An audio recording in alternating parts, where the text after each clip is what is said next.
The town of Dry Creek had seen cattle, convicts, and corpses sold at auction, but never this. 3 children, heads bowed, sacks over their faces, bare feet covered in red dust. Asterisk, they stood in the July sun like livestock, backs straight, hands tied, the burlap sacks over their heads hung low, stained and patched. The smallest one swayed slightly, as if barely hanging on. Asterisk, the crowd murmured. Whispered stories passed between sunburned lips. Asterisk, where are they from? Asterisk, war orphans they. Say, asterisk, no worse. Seen too much. Asterisk, and things might be cursed. Asterisk, on the wooden auction stage, the sheriff leaned against a post, arms crossed, pretending not to care. Next to him stood the auctioneer, a greasy man with a rooster's voice and a gambler's eyes. His boots clicked as he paced beside the children, slapping his riding crop into his palm. Asterisk, now, what we got here ain't your average lot. He yelled, 3 for the price of 1. Don't ask for names, they ain't got none. Don't lift them sacks either.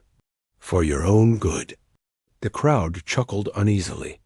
That's when she arrived. A lone figure stepped off a wagon at the far end of the square. Asterisk, the townsfolk turned. Their chatter hushed. Asterisk, she wore all black riding skirt, dusty from miles of road, veil hiding her eyes. A silver pendant swayed at her neck, dull and tarnished. Some swore she walked with a limp. Others said it was just the weight of grief that slowed her down. Asterisk, the widow. Asterisk, no one called her by her first name anymore. Asterisk, 6 years had passed since the fever took her child. 7 since her husband vanished. During a cattle war, leaving her a ranch too big and a heart too empty. Asterisk, she stood at the edge of the auction crowd, silent. Watching. Asterisk, the auctioneer laughed nervously. Ma'am, you in the wrong place. These ain't no housemaids. They don't talk, don't work, won't cry if you whip, and they're too far gone. Still she said nothing. Instead, her hand moved slowly to her belt, fingers brushing the edge of her coin pouch. Asterisk, the crowd stirred. Asterisk, then. Something shifted. Asterisk, the smallest child, couldn't have been more than 7, tilted their head just slightly beneath the sack. The burlap rustled faintly. Asterisk, from beneath the sack came a sound, not loud, not clear, but enough. Whisper. 1 word. The widow's breath caught in her throat. She stepped forward, slowly, like drawn by some invisible thread. Asterisk, people murmured. She gonna bid? Asterisk, the auctioneer raised an eyebrow. You got cattle orphans of your own, missus? Asterisk, her. Voice came low and cracked like dry earth. Asterisk, $15. Silence. The auctioneer blinked. I said there 3 of them. You sure you want? Asterisk, 15. For all. Asterisk, someone in the crowd barked a laugh. Don't even know what she's buying. The widow's eyes, half visible beneath her veil, locked with the auctioneer's. Cold steel, final. He swallowed. Sold. The crowd dispersed, murmuring like a storm that had passed, but left the sky wrong. The sheriff gave her a slow nod. As she approached the stage, Asterisk, ma'am, he said, low enough only she could hear. You sure you want this burden? Asterisk, she glanced at the smallest child again. I didn't come here for them? The sheriff raised a brow. They came here for me. The wagon rolled through the dying sun, wheels creaking. The 3 children sat in the back, still wearing their sacks, still silent. Asterisk, the wind carried the scent of dust and distant pine. The widow's hands held the reins tight, eyes never straying from the road. But her ears, they strained for sound. Twice she thought she heard a sniffle. Once, a soft hum, half melody, half memory. Asterisk, and then, just before the ranch came into view, another whisper. Asterisk. Lena. Her husband was the only one who had called her that. Her real name was Magdalene, but only he had shortened it that way. Only he had ever said it like it meant something. Asterisk, she jerked the reins. The wagon halted. Her breath fogged in the dry air. Slowly, she turned. Asterisk, the middle child, taller than the others, had tilted their head toward her. Sack still on. Still. Tied, but the voice had come from them. Lena. Asterisk, her fingers trembled. Her lips parted to speak, but nothing came out. The ranch sat like a ghost, waiting to remember who it once was. The fields were overgrown, the barn door hanging loose. The windmill groaned in circles that creaked like old bones. Asterisk, she brought the children inside without ceremony. No welcome, no fire, no food yet. Asterisk, she gave them a small room off the kitchen. Bare floor. 3 blankets. She left the sacks on. Not because she was afraid, but because she wasn't ready. Asterisk, later that night, she stood by the fireplace, staring at the flames. Asterisk, on the mantel sat a single photograph, her husband, his arm around her shoulders, their son standing awkwardly between them, grinning with his front teeth missing. Asterisk, she hadn't looked at it in years. Not really. Now, as the fire cracked, her mind looped back to that voice. Lena. Asterisk, her legs gave out. She sank into the old rocking chair and buried her face in her hands. Sometime past midnight, a noise woke her. She grabbed the old rifle by the door and moved silently through the hallway. Floorboards creaked beneath her boots. The children's door stood open just an inch. She raised the rifle, pushed the door open. Asterisk. 3 small forms lay beneath blankets. Still. One sack was off. It was the middle child. He faced her. Asterisk. He didn't speak. Didn't move. Asterisk. The firelight from the hall fell across his cheek, and there it was. A scar. Just beneath the left eye. Asterisk. The same jagged mark her son had gotten when he fell off the porch, chasing a cat when he was 4. She stared. Her throat burned. Asterisk. He blinked once. Slowly. Asterisk then. Whispered again. Asterisk. Lena. The wind howled like a warning that night. Asterisk. It rushed over the widow's ranch like a ghost searching for something it had lost. Rafters groaned. Shutters rattled. The fire popped in the hearth, but gave no warmth. Asterisk. Magdalene-Lena, as the voice had called her, stood at the threshold of the children's room long after the scarred boy had drifted into sleep. Asterisk. She had not removed his blanket, had not checked for more proof. The scar was enough. It wasn't possible. It wasn't rational. Asterisk. But she couldn't ignore the ache that swelled inside her chest like a rebirth of something long buried. Asterisk. She didn't sleep that night, only rocked slowly in the creaky old chair, staring into the coals until they collapsed into gray ash. Asterisk. By morning, her bones ached. Her hands trembled as she made coffee she didn't drink. Asterisk. The children were still silent. Still. They sat on the floor, their sacks on again, waiting as if they'd lived lifetimes doing exactly that. She placed 3 tin plates of beans and biscuits before them. No one moved. She looked directly at the middle one. Eat, she said. Asterisk. He didn't lift his head, but his fingers slowly moved under the sack and pulled the biscuit toward him. The others followed. She stood back, arms crossed, watching like a woman expecting to wake up at any moment. Asterisk. The air in the room felt charged, like something was breathing through the walls. At midday, a crow perched on the fence and cawed 3 times. Magdalene looked up from her chair on the porch. Behind her, from inside the house, she heard a soft laugh. Asterisk. It was quick, a child's laugh. Just 1 note, but real. She rose instantly. The kitchen was empty. She moved toward the hallway and stopped cold.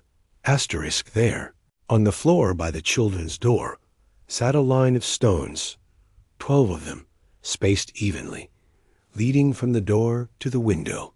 Perfectly arranged. Asterisk, the kind of thing her son used to do. When pretending to build forts. Her breath caught. She stepped over the stones and opened the door. Asterisk, the children sat quietly. The sacks remained. She said nothing, but she noticed the chalk. Single piece, placed under the scarred child's foot. Asterisk, from where? There hadn't been chalk in the house in years. She bent to pick it up, but when she touched it, the smallest child flinched violently. She froze, and slowly straightened. Asterisk. She said nothing, just walked out of the room and shut the door.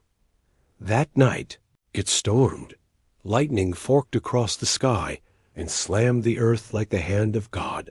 Magdalene sat at the table, listening to the wind scream. Thunder rumbled like cannon fire. She heard footsteps, soft, deliberate. She turned. Asterisk, the scarred boy stood in the doorway. The sack was gone. He held a crumpled, yellowed paper in his hand.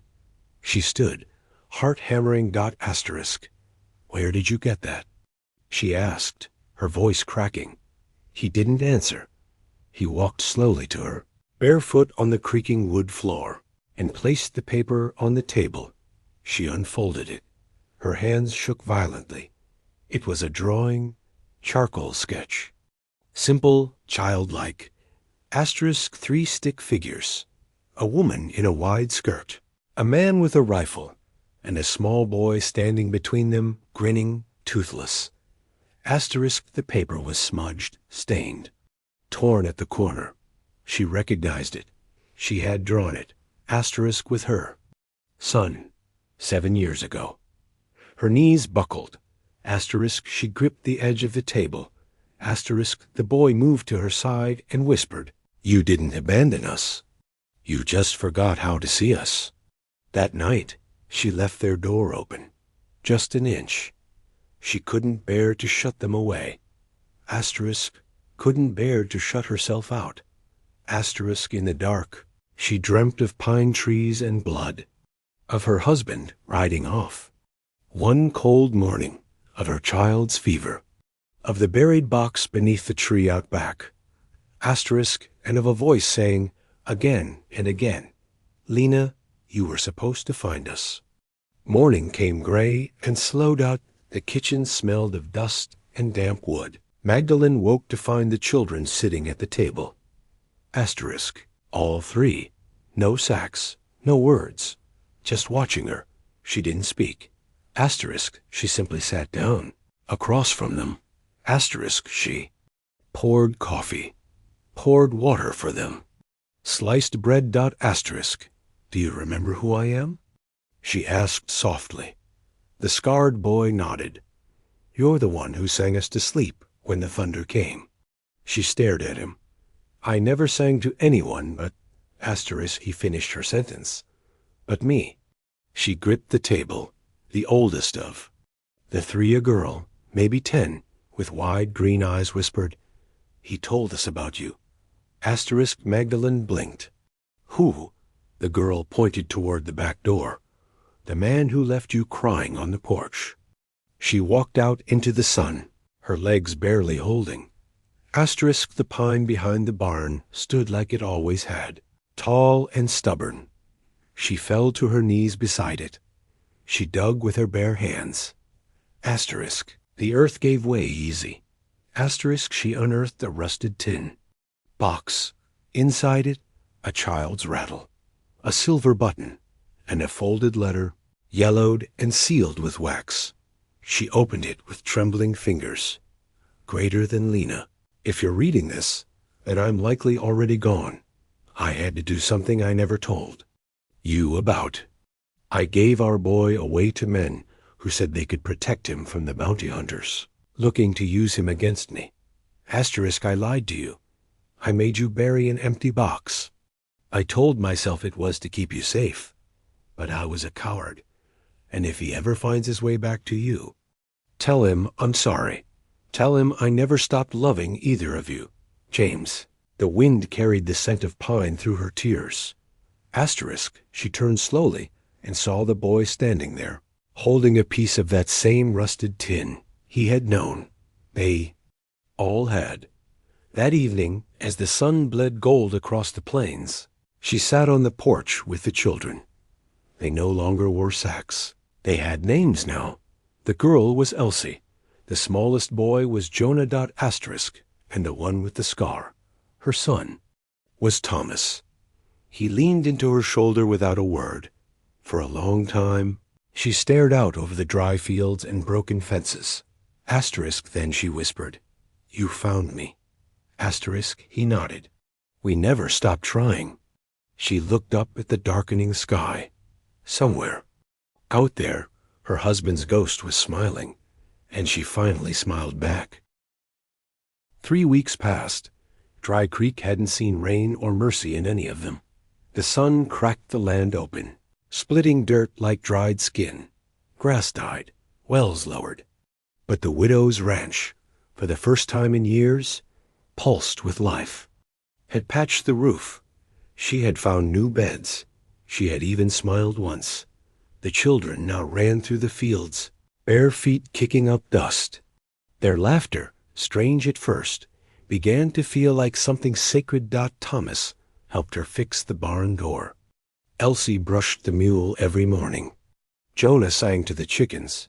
They didn't talk much about the past, about sacks, or shadows, or whispered names in the night.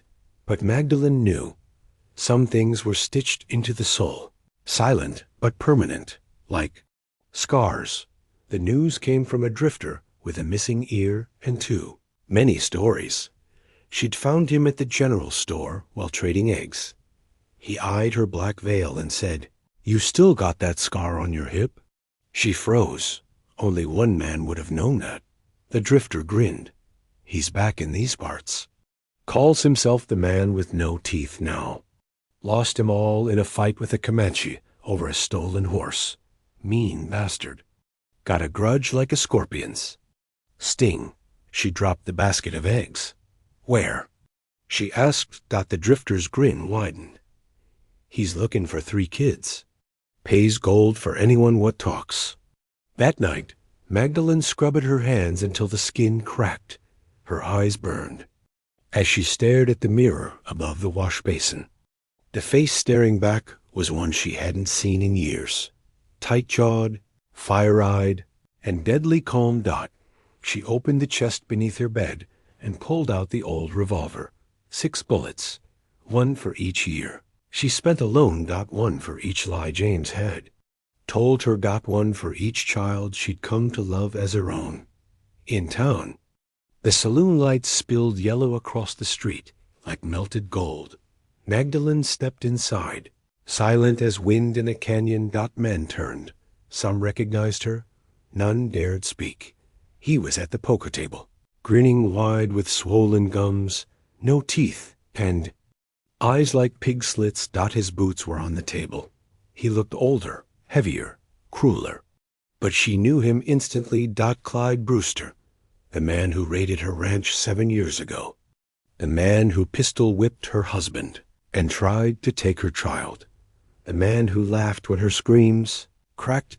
She walked straight to the table. He looked up. The room went still. "Well, I'll be," he rasped. "The corpse bride walks again." She drew the revolver and slammed it on the table. "No more hiding," she said. "You come near my land, I bury you." Laughter rolled through the saloon. Nervous, sharp, Clyde leaned forward, his gums wet and raw. "I got gold says them rats of yours ain't really yours. I got papers say they belong to someone who don't like you raising them." She leaned in close. "I got a shovel says it don't matter." Then she turned and walked out, slow and deliberate. Her message was sent, but the danger wasn't over. Back home, she loaded the rifle and bolted the doors. That night, the wind returned. Not like a ghost this time, but like a warning. Thomas crept into her room, silent as smoke. "He was here," he whispered. "Outside the barn. I saw him." Her stomach dropped. Did he see you? Thomas nodded. She didn't sleep. She sat in the rocking chair all night, gun in her lap, listening. The chickens were too quiet. The mule pawed at the dirt restlessly.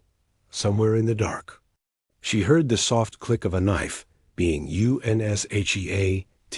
She stood, raised the rifle, stepped onto the porch, and found a sack nailed to the door. Blood on the corner. Her heart shattered. She screamed Thomas's name. No. Answer. Elsie's bed was empty. Jonah's blanket was torn. She ran. Through the dark. Barefoot. Heart hammering like a war drum. Moon. No stars.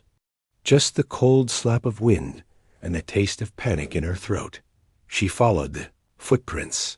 They led through the field, past the pine tree, down the gully, and into the old abandoned silver mine. Of course. Where else would a man like Clyde hide? What he wanted most. The mine swallowed her whole. Dark, damp, full of the stink of gun oil and rot. She moved like an animal now, crouched low, every step soft. She heard a cough. Jonah. Then Clyde's voice. Y'all ain't worth the trouble. No more. Should have sold you to the collector back east. Magdalene inched forward, her eyes adjusted. The kids were tied together, hands behind their backs, faces bloody. Clyde stood before them, holding a lantern in one hand and a knife in the other. Call that woman Ma? She ain't nothing. Just a hollow shell full of guilt. Magdalene rose from the shadows like a ghost made of fire and fury. She's enough to kill you. Clyde spun. The rifle barked once. Boom. The lantern shattered. The mine plunged into darkness. Screaming. Coughing. Gunfire. Magdalene dropped the empty rifle and tackled him. He roared, fists slamming into her ribs. She clawed at his face, grabbing the knife. Steel sliced her shoulder. She didn't care. She drove her knee into his chest, stole the knife from his hand, and shoved him against the wall. Touch them again, she whispered, voice ragged, and I'll cut out what's left of your rotten soul. He lunged. She stabbed. Once. Twice. He fell, mouth open. No teeth. No breath. No more. She didn't cry.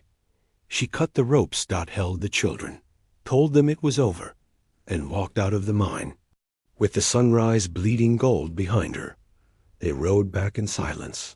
Thomas held her hand the whole way. Back at the ranch, she stitched her shoulder shut. The kids slept together that night, not out of fear, but out of love. And Magdalene sat at the window, looking out at the dark horizon. She lit a candle, watched it flicker. And whispered to the night, "They're mine now. You hear me, James? They're mine." The wind had changed. It no longer howled through the bones of the widow's ranch. It whispered now, brushed the grass like a mother's hand through a sleeping child's hair. For the first time in years, the land felt like it could breathe. Again, the children were safe. Clyde Brewster was dead, buried in a hole so deep, even the coyotes wouldn't dig him up. Asterisk and Magdalene, the woman the town once called Ghost Wife, the hollow widow. She had become someone else entirely, someone living, someone whole. Days passed. Asterisk, the pain in her shoulder faded to a dull throb, but the weight in her chest lifted.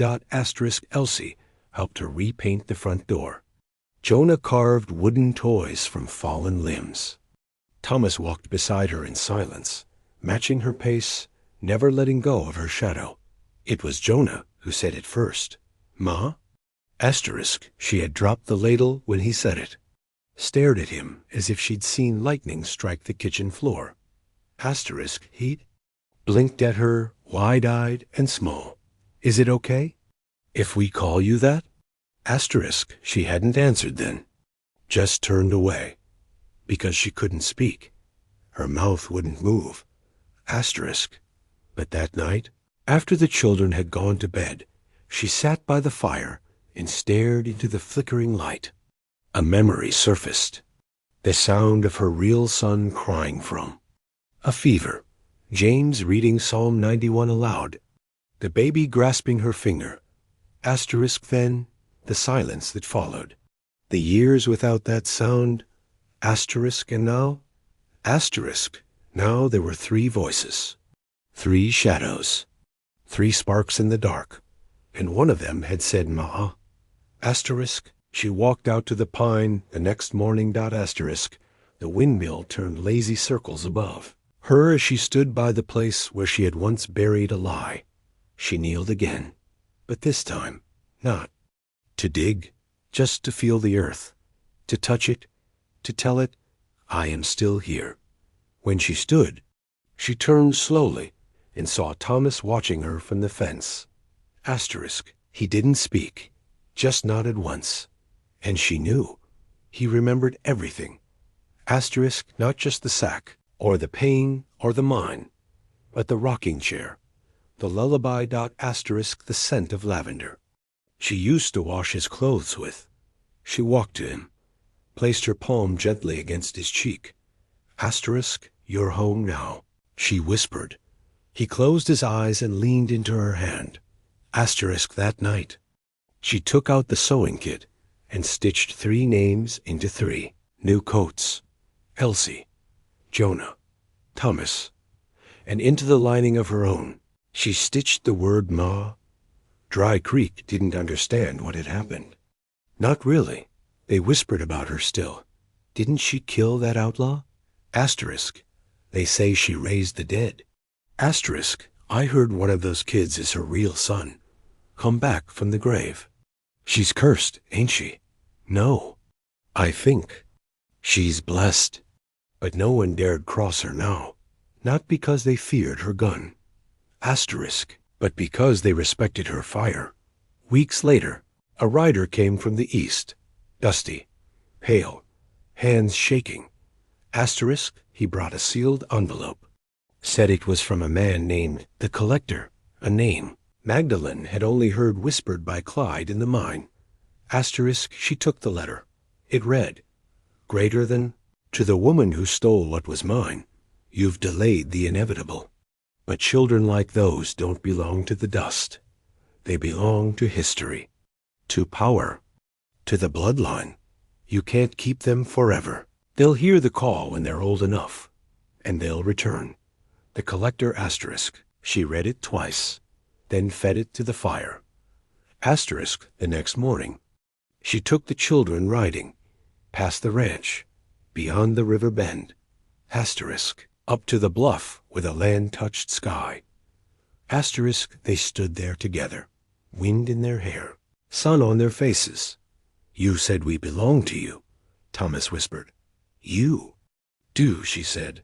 But more than that, you belong to you. Asterisk. Jonah took her hand. Even if they come again? She smiled. I'll be waiting. Asterisk. Elsie leaned her head against her arm. Even if they take us? Asterisk. Her voice turned steel. They'll have to go through me.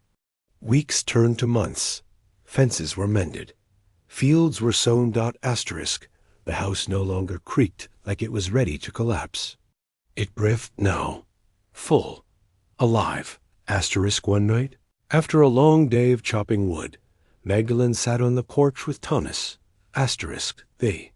Stars glimmered above. Asterisk. He said, I remember now. She looked at him. I remember what you smelled like when you held me. Her throat tightened. I remember your voice. I remember you singing. I remember. His eyes welled. I remember dying. She reached over and pulled him into her arms. But you came back, she whispered. And so did I? The next Sunday, they rode into town as a family. Elsie wore a red ribbon in her hair. Jonah carried a slingshot on his belt. Thomas wore his father's old boots. People stared, but no one spoke, until one old man on the corner tipped his hat and said, Fine-looking children, Mom. Magdalene nodded once. Thank you. They're mine. Back at home, they roasted rabbit by the fire, laughed until their sides hurt, and just before bed, Thomas turned and said, "Good night, Ma." Magdalene felt her breath catch, felt the heat rise behind her eyes. Asterisk. She knelt beside him. Dot held his face in both hands and whispered, "You were the first to say my name, the first to bring me back. Asterisk, the first to remind me I still had one." Final narration, direct address to audience. Sometimes family isn't blood. Sometimes it's silence and scars and second chances. Asterisk, sometimes it's a whisper under a sack, a hand reaching through fire, a name said at the exact moment a heart was ready to believe again. Asterisk, if this story moved you, don't forget to like, subscribe, and share your thoughts in the comments. Asterisk, and remember, the strongest bonds aren't forged in comfort. They're forged in fire.